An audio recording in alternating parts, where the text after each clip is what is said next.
Hello and welcome to this BioProcess International Ask the Expert webcast.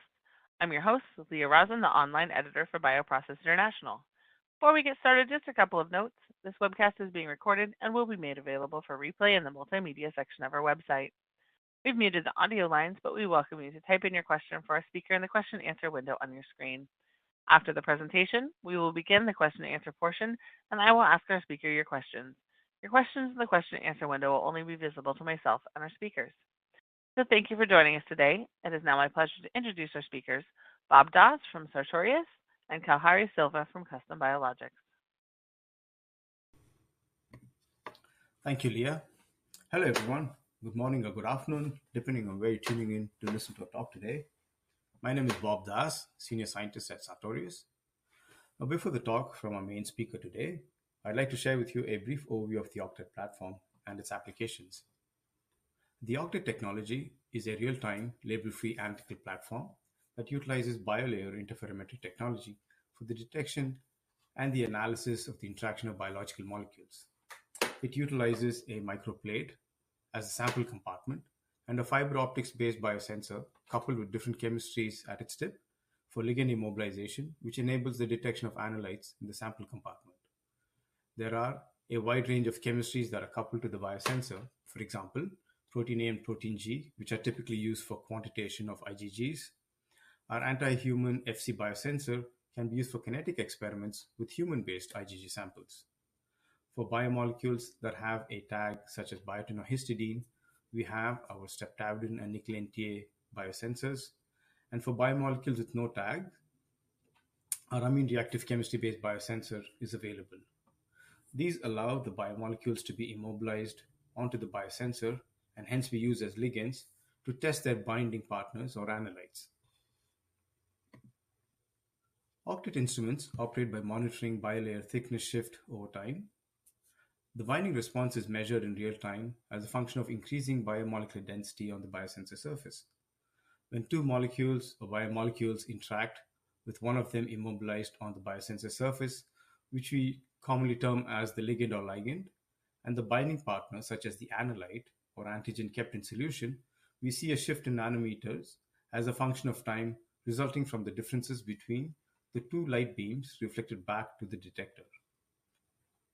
One light beam coming off the reference surface of the biosensor, illustrated or indicated by a blue or cyan-colored ring on the biosensor illustration to the left of the screen, and the other one coming off the chemistry surface or the biolayer that we just built.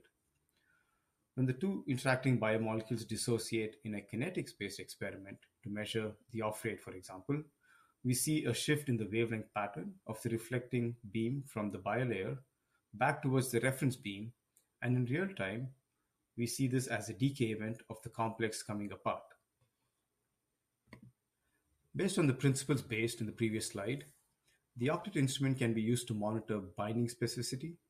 In other words, to answer the question on whether two molecules or biomolecules in fact interact with each other or not, and can also be used to monitor the rest of the interaction and to characterize it further and to measure the on and off rates, essentially to be able to elucidate the mechanism of action around the binding of these two biomolecules. It can also be used to analyze and to derive the affinity constants, essentially to measure how tight the two molecules bind, and the association phase of the workflow can be used to detect and to actually quantitate the concentration of the analyte in solution. These four are some of the core or key applications that the Octet is typically used for. In addition, here we highlight a few examples of some niche applications for the Octet, other than the traditional and typical protein-protein interactions or antigen-antibody interactions, some of which that we just discussed earlier. The Octet is now commonly used for Fc receptor analysis. The Octet is gaining some foothold in virus and vaccine development studies, small molecule analysis, inhibition or competition studies, glycan screening, especially mannose and sialic acid, DNA, RNA binding to proteins, aptamers, and biosimilars. We are seeing a lot of usage of the Octet in general bioprocessing, QC assays, such as replacement of general ELISA-based assays, where you're now able to see data in real time, which allows a user to be able to assay develop more rapidly. Listed here is our library of ready-to-use biosensors. Without going through the list, I would like to highlight that we have about 18 different biosensors available off the shelf that provides customers the option to choose and evaluate biosensors that work best for their applications and the option to test multiple assay designs. Here, we would like to show the various models available in our portfolio. The models vary in their sensitivity and throughput. To the left is the small blue box called the Blitz, which is a manual single-channel system with lower sensitivity compared to the remainder of the models shown. The Blitz is low priced and well suited for labs which typically work with biomolecules larger than 10 kilodaltons, have low throughput needs, and are budget conscious. The medium-sized boxes labeled as the R2, R4, and R8 are a series of modular field upgradable systems which can measure 2, 4, or 8 simultaneous interactions, respectively. These are high sensitivity instruments enabling the analysis of small molecules of the size of 150 Dalton and above, and these work out of a 96 well plate. The larger two systems in the back row, the RH16 and the RH96, can measure 16 or 96 interactions simultaneously, respectively. These instruments are well suited for labs or customers with high throughput needs and typically who are not budget conscious. I'd like to walk you fairly quickly through a typical Octet workflow for kinetic assays. As with any biochemical assay, kinetic assay workflows require a buffer is essentially determined for the assay based on the properties of the reagents or the ligand and the analyte in question. In the example illustrated in the slide here, what we're trying to do is to screen a panel of antibodies for its binding to a target antigen. Typically, the antigen is biochelated and immobilized onto a streptavidin-based biosensor and then dipped into antibody samples in solution in a 96 well plate. A typical workflow would then consist of the instrument picking up the streptavidin biosensor surface, feeding it into successive columns on the plate. In this example, buffer is in column 1, followed by the capture molecule, which is the biochelated antigen or the ligand molecule. And then and then another column of buffer followed by the analyte of interest. And so what we see with the Octet instrument is a successive change in response signal in binding nanometers with binding events. Where there's a binding event occurring, it would be expected to observe an increase in the binding response or signal, such as when, for example, the capture molecule is immobilized onto the biosensor. And the same would happen when the analyte of interest binds to the captured ligand or molecule.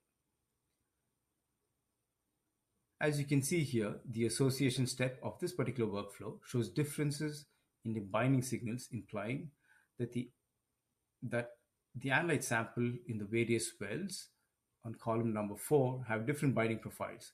And so this is a typical process of evaluating the nature of binding of different molecules, say a given constant captured ligand to a given constant captured ligand. One of the biggest advantages of the Octet instrument is its flexibility. Based on the dip and read microplate setup, the Octet allows users to be able to rapidly screen for potential optimal conditions for a given reagent, for example. The configuration allows the user to be able to run a potential DOE or design of experiment type of assay. The conditions may be changed or could be varied, such as the pH of the buffer, the ionic strength, and other excipients, presence of metal ions in the buffer, detergents, and so on. And what we hope to do here is to measure or to evaluate the binding of the analyte to the immobilized ligand and to find an optimal condition that allows us to measure this interaction at its best condition. You can, for example, see in this setup where a 96 well plate has been used with one column dedicated to the buffer and another dedicated to different capture molecules, and then the rest of the columns dedicated to one analyte essentially binding to one of the capture molecules in column 2. This sort of setup allows a user to be able to determine the best binding pair in a process of selecting antibodies coming off clones. Again, the flexibility which is accorded not only to the R8 instrument, which allows the user to be able to analyze 8 samples at a time, but also to high throughput octet instruments such as the RH16 and RH96, which we had discussed a couple of slides earlier. To end this introductory session of the seminar today, I would like to leave you with a summary slide highlighting some of the key features of the Octet BLI platform, such as the ability to analyze unmodified molecules and to test these in crude samples and complex matrices, such as cell culture media, serum, etc. Provide the user the flexibility with assay design and greater choice of biosensors. The instrumentation design enables testing assays faster, thereby reducing assay time and running costs. With that, I would like to thank you, and I would like to now hand over to our featured speaker, Dr. Kalhari Silva from Custom Biologics. Thank you. Thank you, Bob, for the introduction, and Leah. It's my pleasure to be here today, and the focus of today's talk will be how we at Custom Biologics develop methods to perform comparability assessments of therapeutic monoclonal antibodies, while we also ensure we use our time wisely, while we maintain scientific integrity as well as quality. I am Kalhari Silva, Head of Scientific Innovation and Research at Custom Biologics, where I provide technical oversight to scientific development and validation activities for both bioassay and molecular diagnostic divisions. My team is composed of about 15 scientists, very talented, hardworking, who have joined us from all parts of the globe. Custom Biologics is a Health Canada audited, GMP compliant global service provider for functional testing of biotherapeutics, biosimilars, as well as antibody drug conjugates. Custom Biologics was established about 18 years ago in 2004, and all work at Custom Biologics is conducted in compliance with Health Canada CGMP drug establishment license, as well as in compliance with Public Health Agency of Canada pathogen and toxin license. We have two main divisions that fall under the scientific innovation and research umbrella, which is the large molecule or the bioassay group and the molecular diagnostic group. So in the large molecule division, we are involved in the development and validation of ligand binding assays. That's where the octet comes in, and cell-based bioassays. They measure the biomarker profiles and expression levels, as well as the binding, functional activity, and immunogenicity of various biologics, monoclonal antibodies, and biosimilars.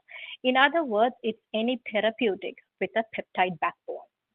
On the other hand, molecular diagnostic division uses highly sensitive and rapid nucleic acid amplification and identification assays in many areas of drug biomarker discovery, biopharmaceutical drug development, and also lot release testing. We are also currently involved in the development and validation of a molecular diagnostic test for the detection of SARS-CoV-2. So our mission at Custom Biologics is to basically employ established laboratory and statistical methods to conduct potency, comparability, stability, and lot release testing of biosimilars, not only in the course of research and development programs, but also as validated GMP compliant assays that are suitable for stability analysis, clinical trials, as well as clinical lot release testing. So monoclonal antibodies are one of the most widely studied molecules at Custom Biologics. So with the development or with the introduction of the hybridoma technique in around 1975, that has made it possible to produce monoclonal antibodies in large amounts. And around the world, there are at least about 570 therapeutic monoclonal antibodies that have been studied in clinical trials by commercial companies. And 79 of them are approved by the US FDA, and 30 of them are actually used in the treatment of cancer. So what are these monoclonal antibodies? So the vast majority of marketed monoclonal antibodies, they belong to the IgG class, or precisely IgG1. And to some extent, there's also IgG2 as well as IgG4. So with more 1,300 amino acids resulting in a mass of approximately 150 kilodaltons. These MABs or monoclonal antibodies are large molecules. They are built from two heavy chains shown in blue and then two light chains shown in yellow, which are 25 kilodaltons in size, and the heavy chains composed of about 50 kilodaltons. So the different heavy chains divide these IgG into various subclasses ranging from IgG1 to IgG4, and the light chains can be of lambda type or kappa type. Heavy chains and light chains are also stabilized with the presence of inter and intra-chain disulfide bridges that hold the antibody in a Y-shaped structure. The heavy and the light chain also consist of different domains, and the variable domain as well as the glycosylation sites that allow glycosylation in the Fc region. And so the size and structure of the IgGs, they give rise to a large number of possible alterations and modifications.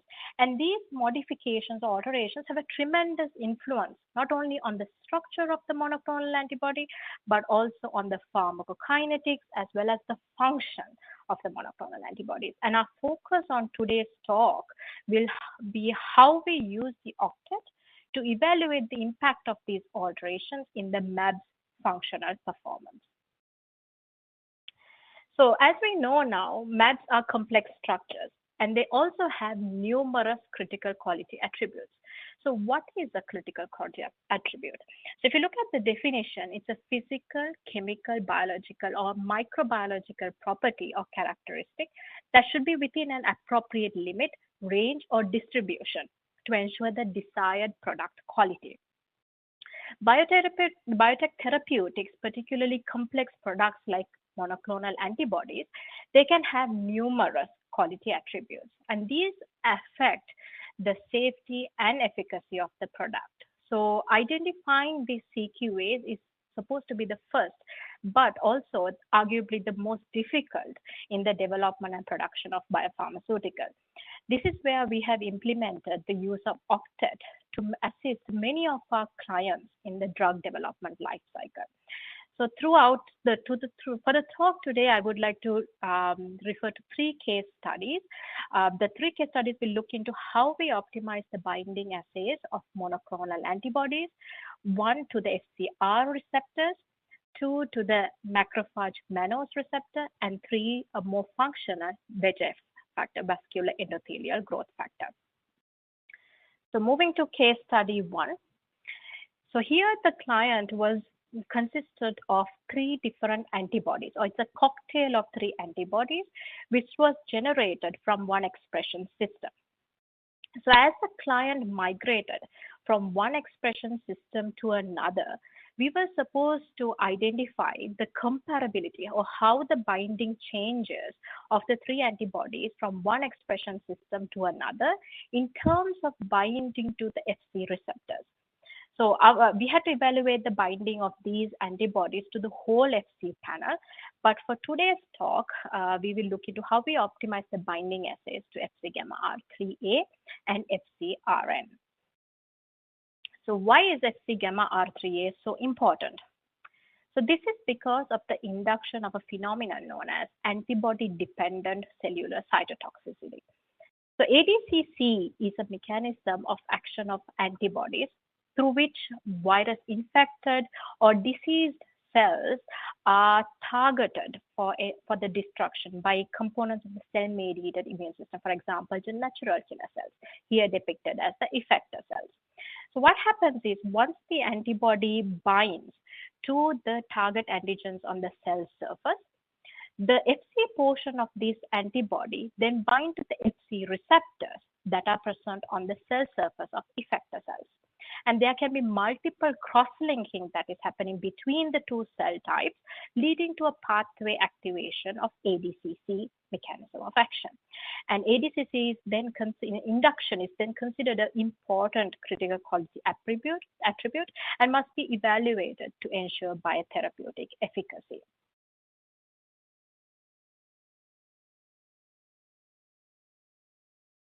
So now let's look into how a typical sensorgram looks like. Similar to what Bob talked about, BLI measures the shift in reflected white light upon changes in the thickness of the biolayer. So the measured shift depends not only on the size, but also on the affinity of the interactors.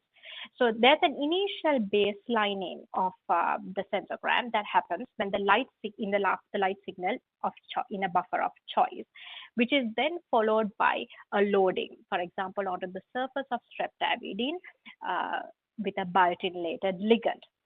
And then again, this is baseline by incubating the biolayer back in our buffer of choice before being transferred to analytes in a series of concentrations free in solution. And then dissociation of the complex is then measured by transferring the biolayer back into the buffer. So when we optimize these BLI experiments at Custom Biologics, the first assessment we make is to determine if there's non-specific binding of the analyte to the empty biosensors. So if you recall the antibody cocktail study, here MAB1 and MAB4 represents two antibodies coming from the two expression systems. And here I have also used two different buffers, PBS and also kinetics buffer. Kinetics buffer is used here at 1x, which is diluted from a 10x kinetics buffer provided by Sartorius. You can see like a positive shift or a positive BLI binding signal of MAB1 and MAB4 in the presence of a buffer that is PBS, but that is considerably lower when the analytes are in a buffer such as kinetics buffer. But you also see a negative drift of the signals in the presence of PBS or kinetics buffer, which we do not exactly know why. So we have to avoid this negative shift or negative drift. So in that case, we needed to perform a load step before that. So to continue our optimization assays further, we use this nickel NTA biosensors. The nickel NTA biosensors was preferred in this FCR study because we can use FC receptors that are commercially available and consist of a his tag. So we do not need to modify any of our binding partners, neither the receptors nor the analyte or nor the antibody, and we can just immobilize the his tagged FC receptor onto nickel NTA biosensors. So here we can see what we can see is in all the three sensograms, the blue trace represents the one with a load, and the magenta trace represents the one with no load. So when a sensor is loaded or not loaded, the difference that you see in the signal of a MAB is actually not that different. So this really suggests that the MAB is actually maybe binding just to the empty sensor and not to the load, or we do not even know what's exactly happening there. So then we wanted to move into different blocking reagents. That's where we started pursuing skimmed milk. So we used skimmed milk and we performed a blocking step, but most probably that caused the quenching of the signal, and we do not see any signal at all.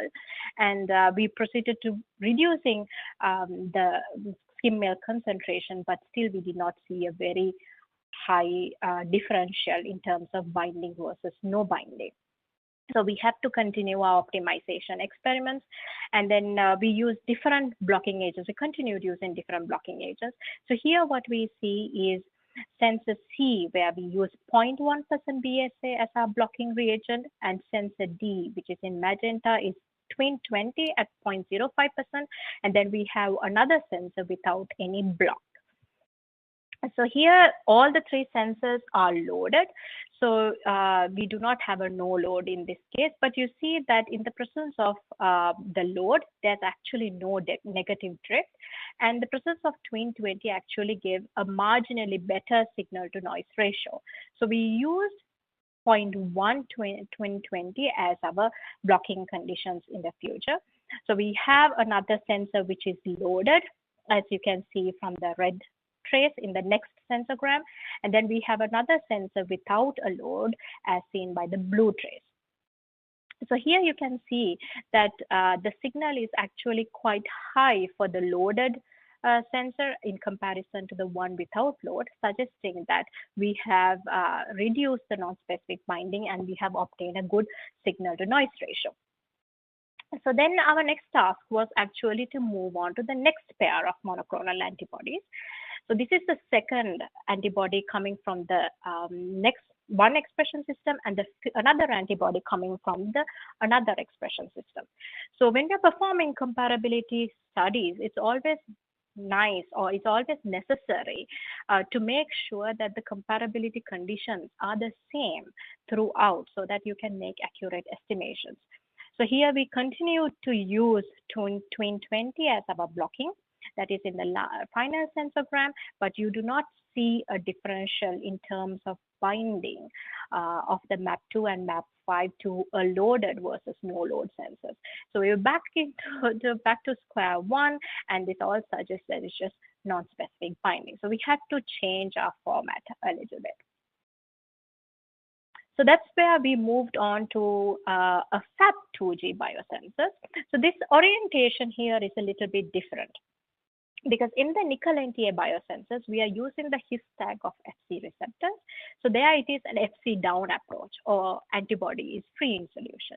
But here we are using FAB2G biosensors, which immobilizes the antibody via the CH1 domain of the Fab fragment. So it is called as the antibody down approach. So we load the MABs with the MAB here at 5 micrograms per ml, 10 micrograms per ml MAB, and then dip it into and allow the association of into Fc gamma R3A at 6.25 micrograms. But you see here, as depicted by the red arrow, that there's really no clear differentiation between a load versus a no load, suggesting that it's not worth pursuing it. But one might wonder, why didn't we increase the concentration of the analyte beyond 6.25 micrograms per ml?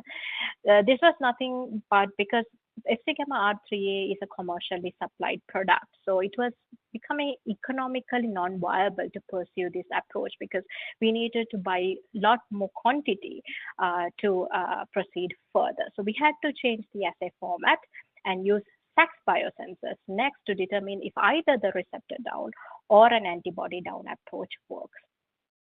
So here in slide 12, we can see the assay optimization with SAX biosensors. SAX biosensors are high precision streptavidin biosensors, which immobilize the ligand via a biotinylation process. So to fast track our optimization efforts and to save on reagents and on our efforts as well, we did not invest time on biotinylation first, because we didn't know whether this approach would be taken or not. So initially, we wanted to see the non-specific binding of all the 6 MAPs, 3 arising from each cocktail, to an empty SAX biosensors. So we use the throughput capabilities of the octet. We use 8 different sensors, 6 of them dipped in 0.5 mix per ml MAB, each MAB, and then 1 dipped in 1x kinetic buffer, and another also dipped in Fc gamma R3A. So mind you, none of these are tagged, or none of these are biotinylated. It's just to see if there's non-specific binding of the monoclonal antibodies and the receptor to the empty biosensors. So here we can see that the MAPs arising from one expression system, for example, MAP1, MAP3, MAP5, has more non-specific binding in comparison to MAP2, MAP4, and MAP6. But if you look at the BLI response signal, the binding in nanometers that you see on the left side is very, very low. It's even lower than 0.1 nanometers. So this was promising. And then we wanted to biotinylate the receptor and use a higher load to see if we could amplify the signal, and also reduce the MABs further to overcome the NSP. So it was a two-way approach. So here, this was the last experiment we did for the method establishment, and we really like to see this. So here, what we did was we used SAX biosensors. 7 biosensors were used in one assay, and 7 biosensors were used in one assay.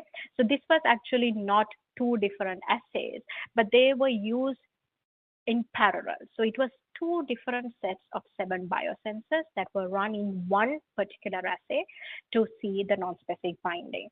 So the no-load biosensors, those are the sensors without any load, were dipped into the same MABs, and the ones with the load of biotin-related Fc gamma R3A, 5 micrograms per mil, were also dipped into the MABs. So as you can see, the no-load biosensors were literally flat in the association stage, despite being dipped into the same MAB solution. And the ones with the load had a very nice BLI measurable signal, suggesting that it is it's not an artifact, but it is a specific binding event.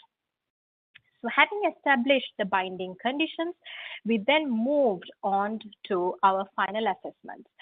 To obtain the reliable and accurate kinetic constants, it is recommended to use a dilution series of at least 4 analyte concentrations. So here we used 4 different analyte concentrations in our association step.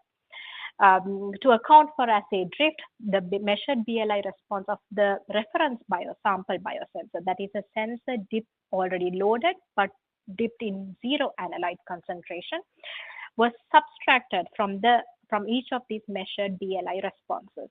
And the data was analyzed globally by fitting both association and dissociation phases of several analyzed concentrations simultaneously to a 1-to-1 Lagmuir binding model, resulting in the generation of affinity constants, on rates, and off rates. And as per the requirement of our client, we had to do independent triplicate binding study on 2 different days. And as you can see, the binding constant generated are quite reproducible and reliable based on the values in general and the mean value, the average value, and also based on the standard deviation.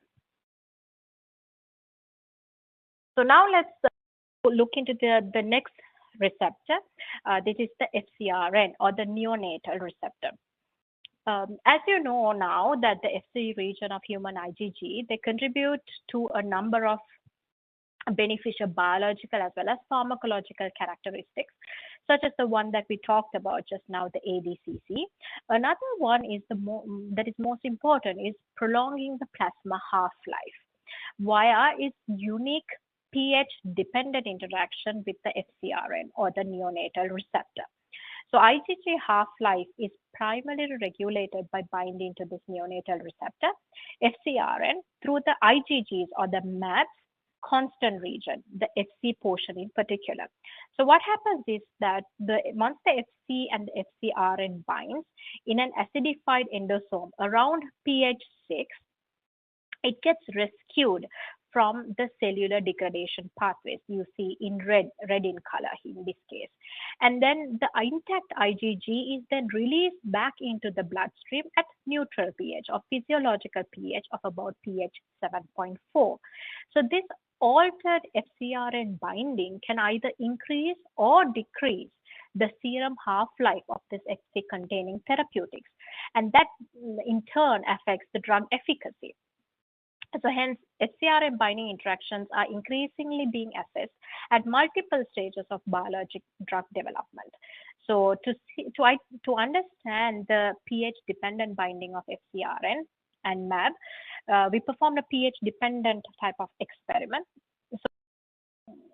So in slide 16, what we see is the pH-dependent binding of FcRn and monoclonal antibody binding.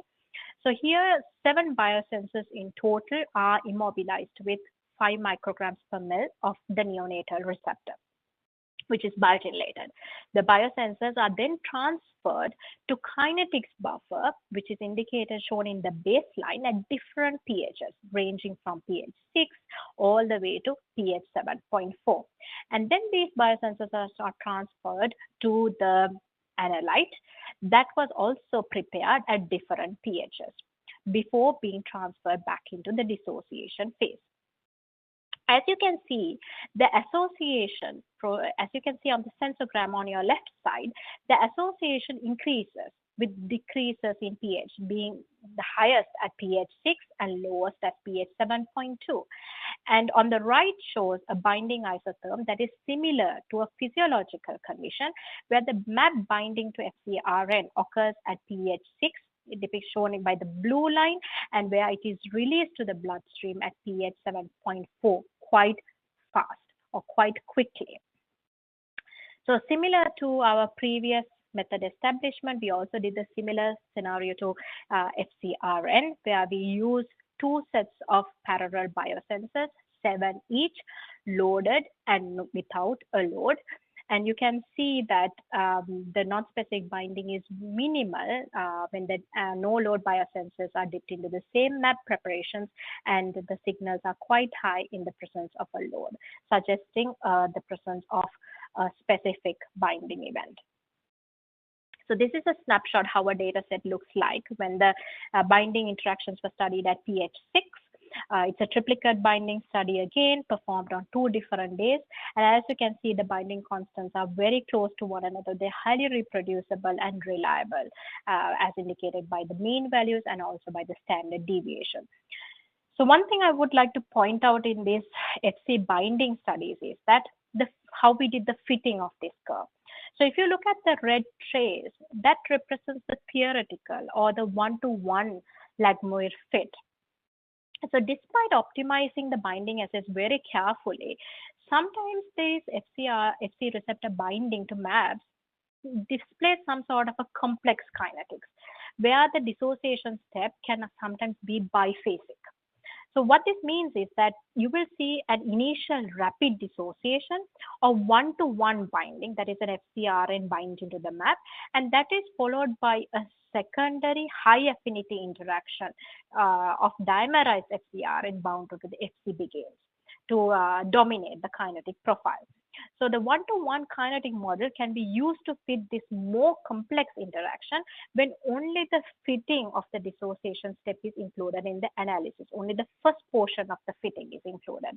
So it is necessary to truncate the dissociation step by fitting into either the first 5 to 10 seconds. So in this case, we use 10 seconds that allow the initial dissociation rate in the biphasic curve to be captured. So that improves the fitting and provides us with reproducible off rates, which in turn gives us accurate KD values. So this concludes case study 1. The study was performed back in 2019, and now we perform sample testing to this client at least twice a year. And each time it's with fresh FC receptors that we purchase, and then we biotinylate it again, fresh buffers, fresh analytes. However, we also make sure that we have a controlled monoclonal antibody that we always use to make sure our internal comparisons are taken care of. The rate constant has been great thus far. It has been very, very reproducible and within range to what we observed back in 2019. So this suggests the establishment of a reliable and a robust BLI method to evaluate the FC binding studies at Custom Biologics. So with the conclusion of case study 1, now we proceed to case study 2. As you know, monoclonal antibody drugs are complex and heterogeneous mixtures of various variants. Glycosylation of biopharmaceuticals, they show a high degree of heterogeneity, and this N-glycation that happens is most complex and leads to diverse structures in nature due to the different sugar moieties that you see on the slide and possible linkages associated. So the N-glycans have important structural functions. They stabilize the CH2 domain or the F of the FC region of the IgGs, and deglycosylation of these monoclonal antibodies gives rise to thermally less stable molecules and also more susceptible to unfolding. So MAP typically, the monoclonal antibodies typically exhibit a half-life body half-life about 10 to 25 days, since they are not usually eliminated by the kidney filtration due to their size, and also about what we talked about earlier, how they escape the degradation in the lysosome through the neonatal receptor recycling mechanism. So there are two major pathways for selective glycoprotein clearance.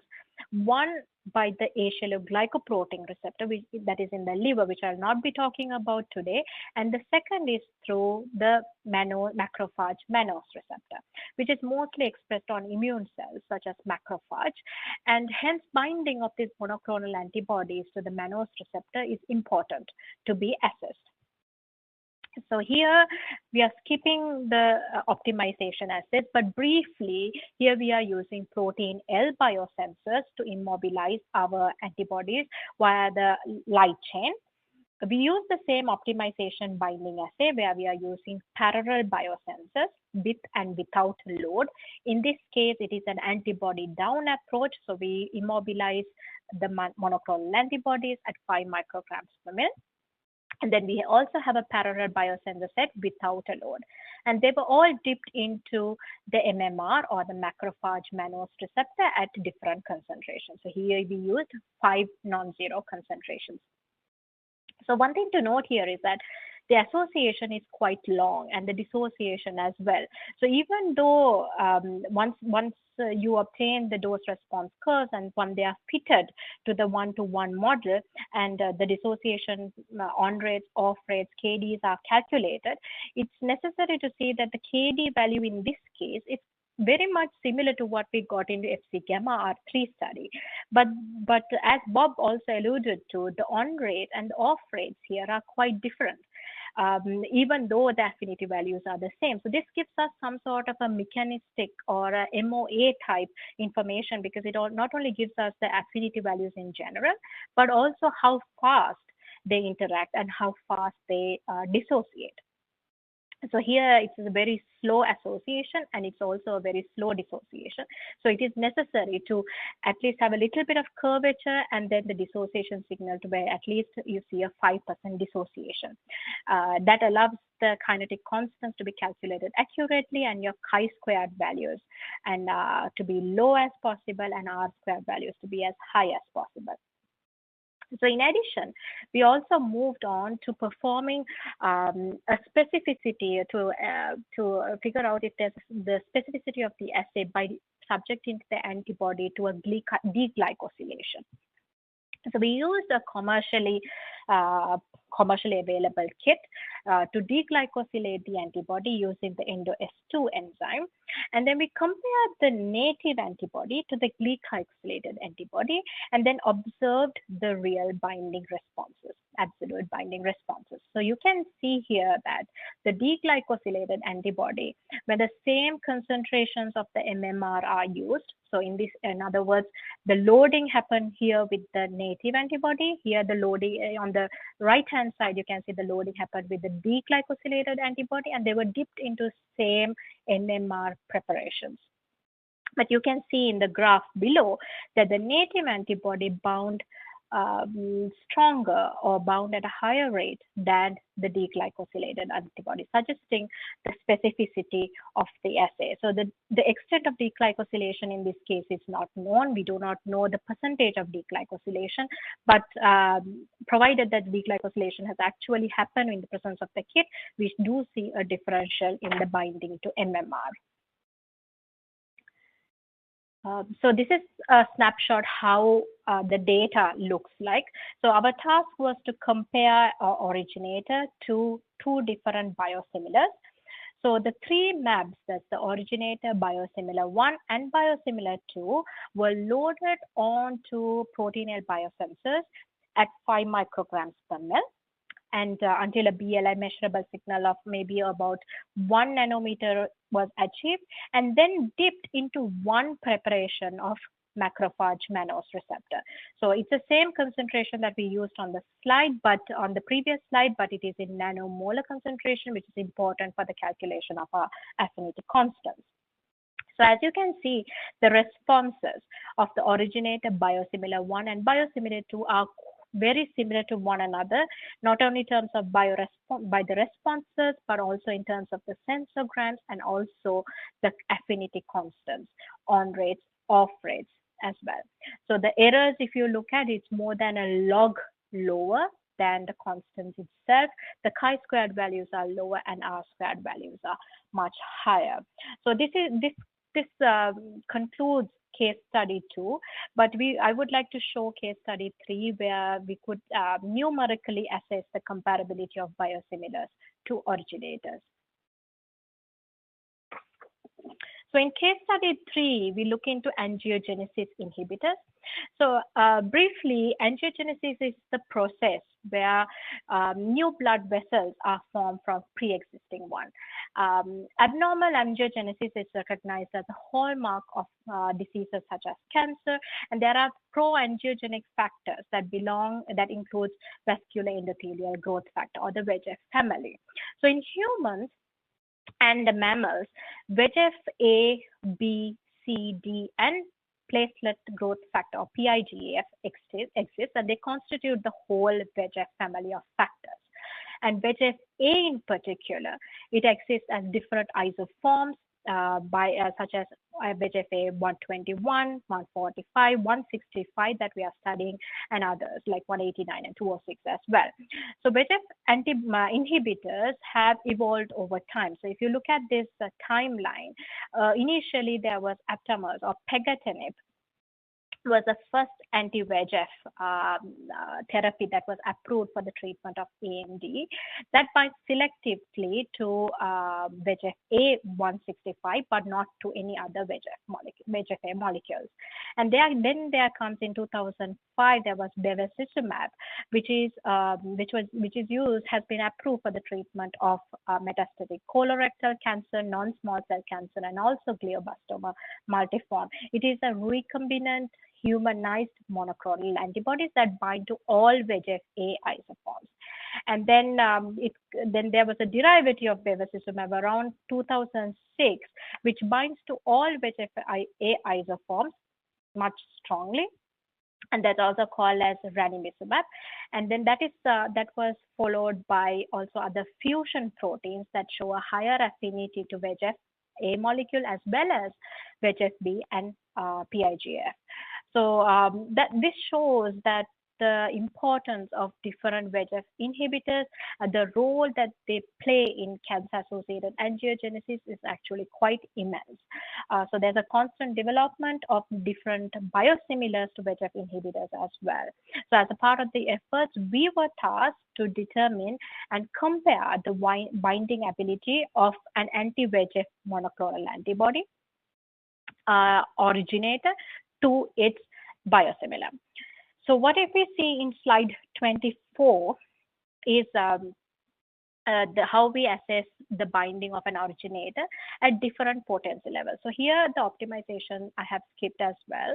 So to give a brief idea of what we have done here we use AR2G biosensors. So we have used a wide variety of different biosensors throughout the studies. So AR2G biosensors immobilizes the ligand via amine coupling. So we amine couple VEGF A165 to the surface of biosensors, and then we dip them into different concentrations of the antibody.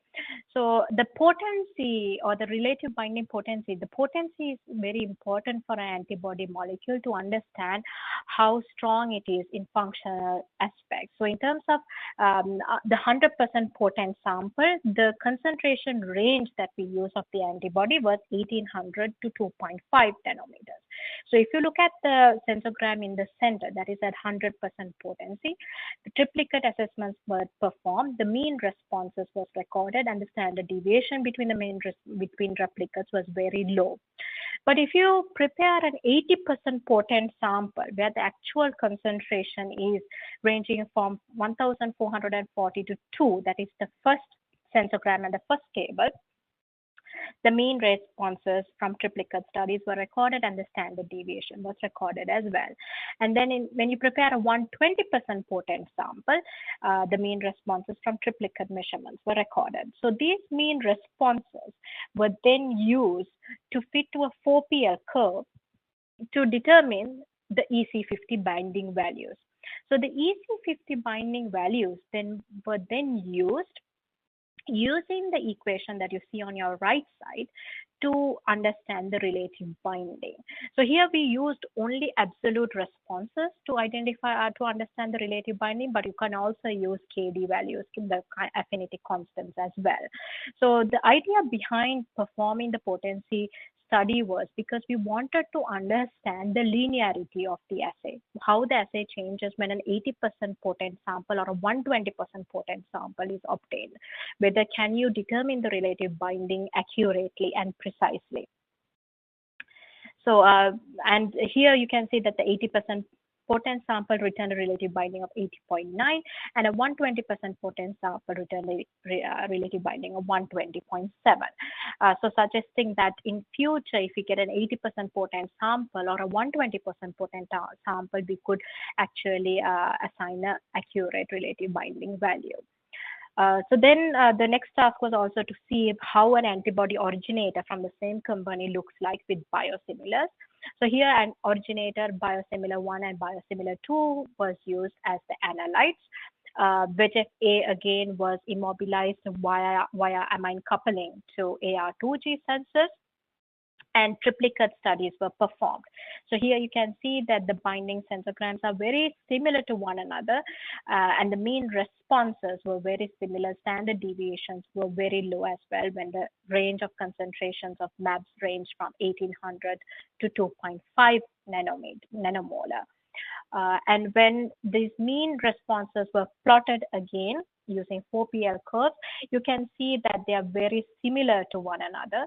And these curves were then used to determine the binding, the EC50 values, and using the equation on the right, the relative binding was determined. So the biosimilar 1 and biosimilar 2 returned relative binding values of about 89% and 92% respectively, suggesting that the two biosimilars behaved very similar to the originator. With that, we conclude case study 3. So to summarize, the Octet has helped us gather valuable data for a number of clients. However, to obtain reliable and robust binding data, binding assays have to be optimized very carefully. And I hope I have been able to shed some light on that. And these are few lessons that you can take home. So it is important to determine the best biosensor that is suitable for the binding study. That not only depends on the tag that your ligand comes with, but it also depends on the ligand orientation, the density, to be etc. as well. For example, if you use protein A biosensors to immobilize the MAB molecules for an FC binding study, that might not be ideal because the FC portion has to be left free to bind to the FC receptors. Secondly, it is necessary to optimize the buffer systems to obtain reproducible data and to ensure that non-specific binding is actually absent right at the beginning of the assay. So in my experience, the kinetics buffer from Sartorius has been proven to be the best buffer thus far, and the formulation has helped to reduce this non-specific binding of many of our analytes to the biosensors. So sometimes the NSP, there are also areas that NSP cannot be completely overcome. And in that case, and if the NSP is about non-specific binding is about 20% of the real binding signal, a strategy called double referencing can be used, where you have two sets of parallel biosensors, like what we have done in the establishment assays, where you have the load and the no load biosensors. So the real binding signals are then subtracted from two entities, that is one with the no load biosensors as well as with the reference sample biosensors. That's where the term double referencing comes in. Another approach to make sure your binding event is real and specific is to use a denatured or a mutated analyte, similar to what we performed in case study using deglycosylated MAB. The fourth point is use high quality reagents. We often use purified proteins from qualified vendors to avoid issues with either metrics or aggregates. And we usually purchase carrier-free reagents because we do not want BSA being supplemented. Finally, it is always efficient to use the throughput capabilities of the octet to establish assay conditions in a fraction of the time. So multiple assay conditions such as the buffers, loading densities, different analyte concentrations can all be tested in one assay if you have the right planning. So with that, I would like to acknowledge my team at Custom Biologics, from our President CEO, Dr. Dan Marmalade, to the scientific team, admin, and QA team. I'm extremely thankful. I would like to thank our in-house Octa team, composed of Nicole and Dana. And my thanks goes to Austin for creating some of the images for my talk today. Finally, I'm thankful to the Sartorius support team, especially Bob, for always being there to answer my queries and also for helping troubleshooting the assays. And David as well, and Jeanette for sure for the opportunity. The application notes, the technical notes, white papers, and especially the knowledge base at Sartorius from Sartorius has proven to be extremely useful to me and my team to understand how the assays work in general. To that end, great science, it's at the heart of everything we do at Custom Biologics, and the Octet system has played a role in achieving this goal effectively and quickly. And Custom Biologics is also currently hiring. So if you're interested in joining a passionate group and are excited about the work we do, please feel free to send in your resume to the address on the slide. Thank you. Okay, great. Thanks. So we do have a few questions. So I'm going to go ahead and start reading you the questions from the audience, and whichever one of you wants to answer, Bob or Kahari, go ahead. So what causes NSB and how can this be avoided? Yeah, I can go first maybe. So NSP is it's a good question. So NSP is non-specific binding, and the non-specific binding can occur as a result of many factors. That can be either some components in, for example, cell culture media or BSA or any serum proteins, or even any charged molecules that you might have in your buffer. So that can be either to the biosensor or even to the ligand, some sort of non-specific binding. So it is necessary to strategize to overcome the binding by choosing the right buffer, choosing if there's a blocking that could be used as well, such as BSA, tween 20, changing your salt concentrations. And one thing that has worked for us is also changing the biosensor and also the binding orientation. So that has been useful for us. Okay. And how is association and dissociation times determined? So the association step should be run long enough so that there's some sort of a curvature in the data traces, but you shouldn't run the association so that for extended periods of time so that the curves flatten completely. So in general, about 5 to 10 minutes is what is recommended. But if there are fast binding molecules, for example, the FC receptor study, we use about 1 minute or 60 seconds. So 1 to 2 minutes you can use as well. But for slower reactions such as the MMR that we performed, like you might have to optimize further. 5 to 10 minutes it's recommended. But that being said, it's necessary to run the association step such that there's some sort of a curvature, but you shouldn't run it long enough that the non-specific binding interaction starts playing in. In terms of dissociation should be run so that at least a 55% drop in dissociation is observed.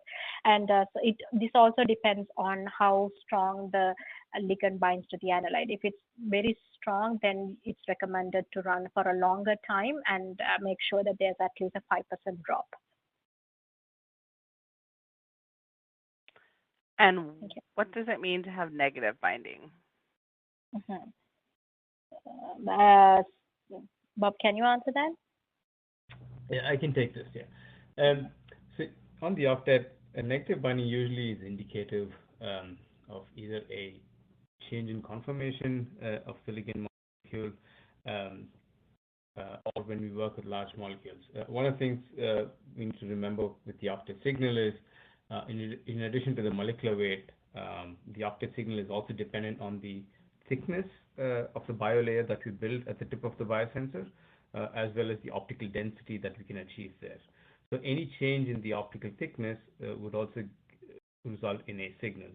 So typically, when you work with very large molecules, or should there be, for example, viruses or virus-like particles or protein complexes, or sometimes if there's a conformational change that might occur, we will sometimes that we can have a negative or an inverted sensogram, is what we call it.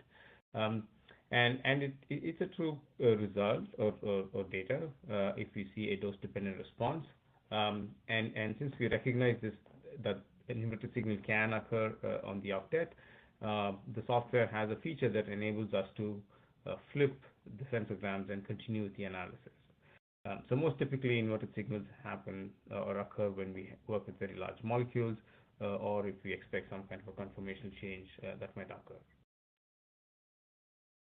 And I can add to that as well. So sometimes when we use the nickel NTA biosensors and histag ligands, it shows some sort of a dissociation that we see in when we dip it into baseline.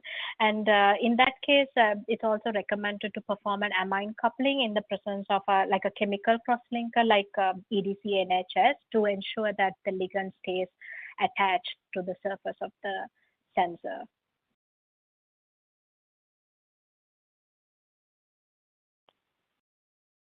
Okay, and what are the affinity ranges and minimum analyte molecular weight that the octet can help characterize? So I can talk about the octet rate 96 system that we have, and maybe Bob can testify to the others. So the affinity limits are range from 1 millimolar to around 10 picomolar. But when you reach the limits, I would say to be very careful in optimizing the binding assay. And the analyte molecular weight should be definitely more than 150 daltons. And if you search for the desired instrument and also the associated data sheet, I think this information can be found. Does that make sense, Bob? Yeah, it does, Kahari. Thank you so much. And you rightly pointed, all our systems that we have right now, that goes from the R2, which is a 2-channel system, all the way to the 96-channel system, all of them have the same affinity range, which, as Kahari pointed, goes from 10 picomolar to 1 millimolar. And in terms of the working range or the molecular sizes that we can test on these systems, it goes from 150 daltons, which is a small molecule, all the way to large molecules, which can be as big as viruses or virus-like particles. There's one system that we have, which is called the Blitz, which is a single channel system, which is a manual system. There, the ranges are low, as it compromises a little on the sensitivity over there.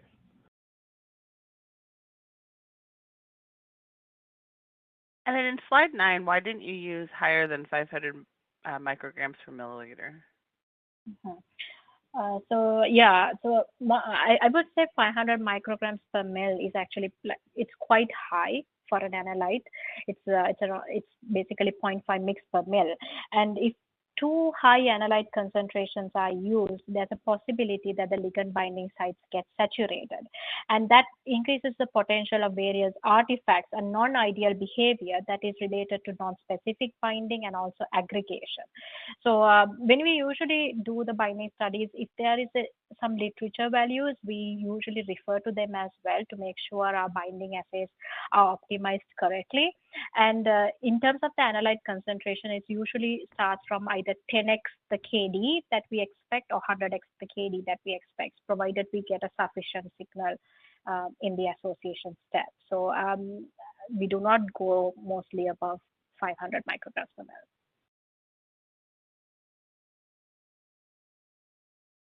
When working with antibody antigen binding studies in the octet, is there preferred assay orientation as to which molecule should be bound to the biosensor surface? Meaning, is it better to immobilize the antibody or the antigen on the biosensor? So I usually prefer to immobilize the antigen rather than the antibody in majority of the cases. However, this to me depends on the test material and also on the particular binding assay. So if, for example, our client's test material is the antibody, I would preferably immobilize the antigen. And if the client's test material is the antigen, I would do vice versa. Basically, I would prefer not to modify client's material by either biotinylation or amine coupling. I would like to keep it without any labels. However, I also understand the avidity issues can come into play and suggesting that the antibody should be as a ligand. So the assay orientation should actually be figured out on a case-by-case basis, is my impression. And I can add on a little to that. As Kalhari rightly pointed, the assay design or orientation would depend on the expected outcome of the assay. And as a general recommendation or as an idea, as Kalhari pointed, when you're working with antibodies, we would always have the case of avidity coming into play. So a common recommendation is to have the antibody onto the biosensor, whereby each arm of the antibody would then present an independent binding site. So when your antigen binds there, it's more a one-to-one interaction, giving you an affinity value. As opposed to when we immobilize the antigen, then care has to be taken to see how to kind of monitor the density of the antigen on the sensor surface, so that we design a surface which would give us more affinity kind of information rather than an avidity kind of information that Kalhari just pointed to. But I agree with Kalhari that the aim or the outcome of the experiment or assay would dictate the assay orientation. Thank you. And in the second case study, what was the rationale to choose protein L biosensor? So as I mentioned before, the protein L biosensors, they immobilize via the light chain. So we wanted the CH2 domain of the Fc fragment to be actually in solution or to be free so that the MMR can bind to that region. So that was the idea of using the protein L biosensors. We did try for this case study too, we did try using SA biosensors, AR2G biosensors. SA biosensors were actually impossible to use because there was a large amount of non-specific binding which we couldn't get rid of in this particular case. But AR2G sensors were were more promising. But that being said, the protein L produced a better signal to noise ratio. And I know also that protein L biosensors have proven to be extremely useful in regards to non-specific binding. And I know its value in the use of crude matrices as well. So we proceeded to use protein L biosensors for this study.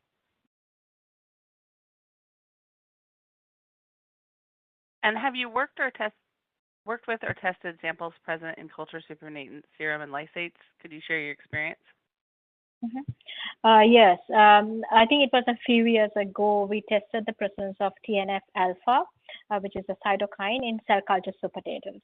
I would be lying if I said it was a very easy assay to set up, because tackling NSP was a bit of a challenge in these assays.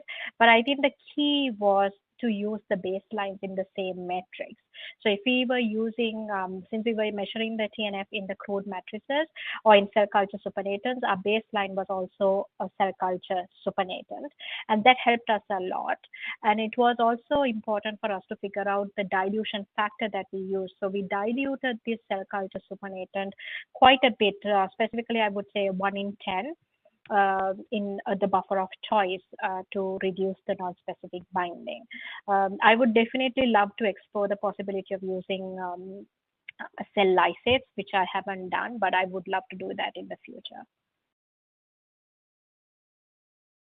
Yeah, adding on a little to that, as Kalhari mentioned, when we work with crude matrices, the advantage of the octet is one, because it's a plate-based system.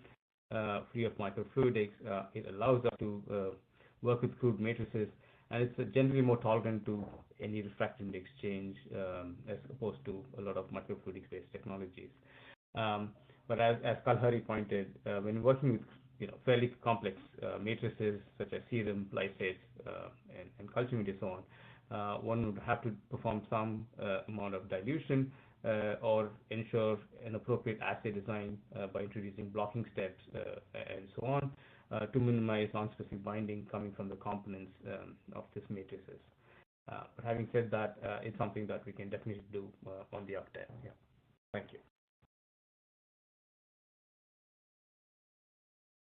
And it looks like we're running out of time for questions, so we just have one more question from the audience. If you've submitted a question and it hasn't been asked, we will be passing those questions along to our speaker and they can follow up with you directly. You also still can continue to submit questions during this last question, and those will be passed along as well. So the last question is, what are some of the other applications you've used the octet for? Have you performed quantitation assays on the octet, and could you share your experience? Mhm. So we have used the octet to establish some fit-for-purpose type ADA assays. It's nothing but anti-drug antibody assays.